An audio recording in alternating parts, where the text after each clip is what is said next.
Robotic retroperitoneal lymph node dissection for testis cancer. Retroperitoneal lymph node dissection means removal of the lymph nodes along the messer vessels from the renal vessels to the common iliac bifurcation. In these, all the lymph nodes are removed either prior to chemotherapy or after chemotherapy as per the stage and type of cancer. This surgery can be done by open, laparoscopic or robotic methods. Robotic surgery has many benefits.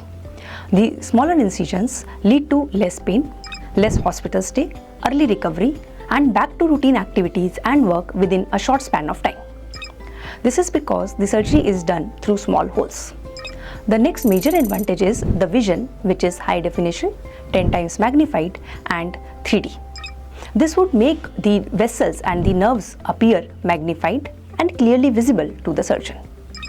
The next advantage is the flexible instruments which can rotate along two joints and provide 7 degrees of motion.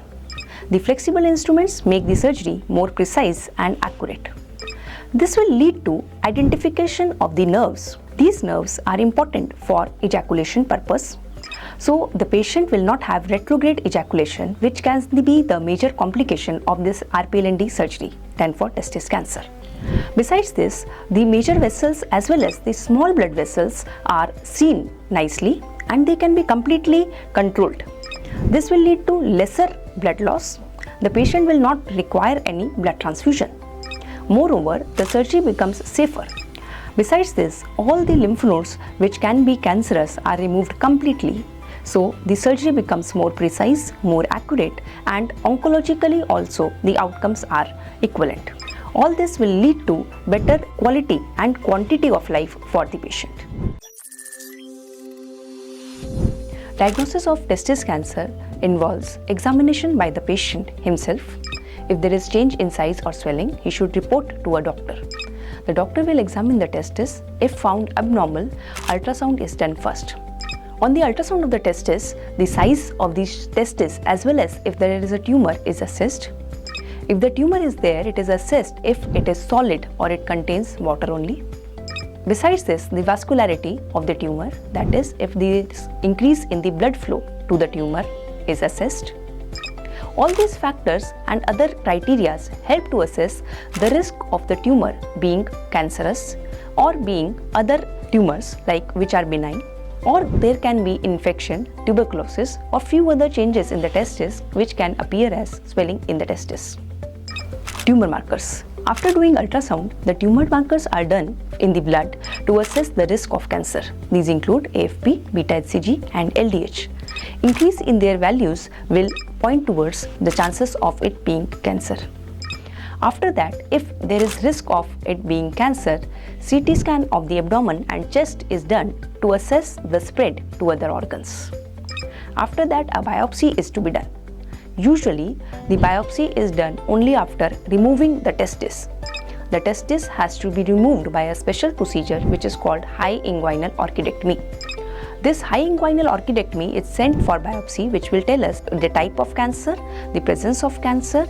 In few cases, biopsy is done by separate procedures like the ultrasound guided biopsy or during a special procedure in which the testis is preserved when only the tumor is removed. This is called as Shivasu's maneuver to save the testis.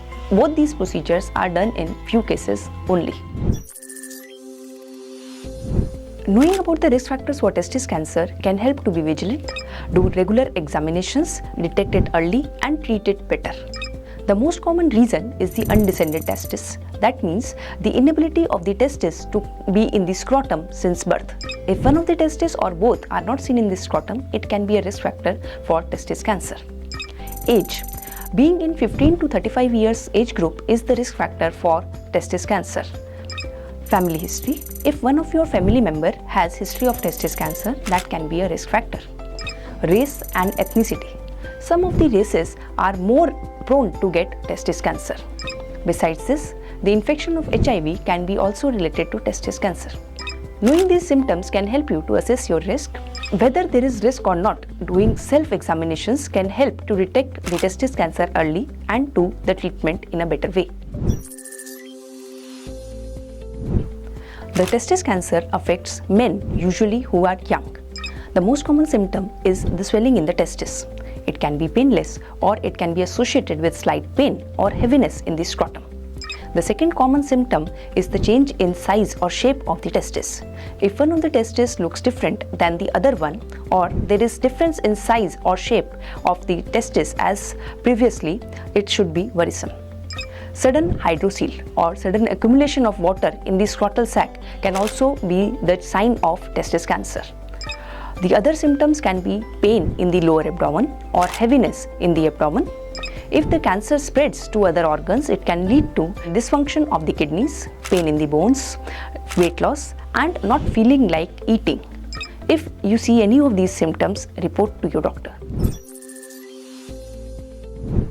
Testis cancer, if found early, can be cured completely. The good part is, even if it is found in later stages, it can be cured in most of the cases. The treatment depends on the stage and type of cancer.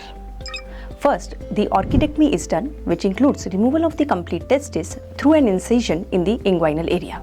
This is known as high inguinal orchidectomy. After that, the test will decide if the cancer is seminoma or non-seminoma and also the stage of the cancer.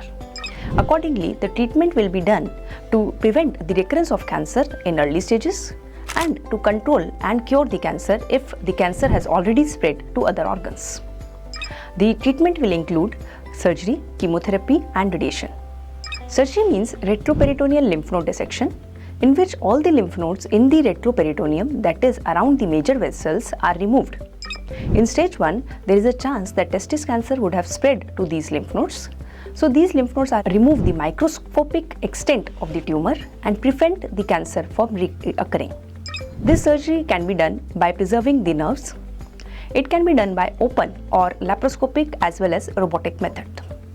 In second or third stage, it is done after or before chemotherapy to control the cancer, that is all the nodes where the cancer has spread are removed so that the patient is cured completely. Chemotherapy is given in few cases so that the cancer doesn't occur, or if it has already spread to other organs or the lymph nodes, it will completely cure it. The other treatment is radiation therapy, which is given in cases of seminoma when the lymph nodes are less than 3 cm so that the cancer is controlled. By doing all these treatments, testis cancer can be completely cured.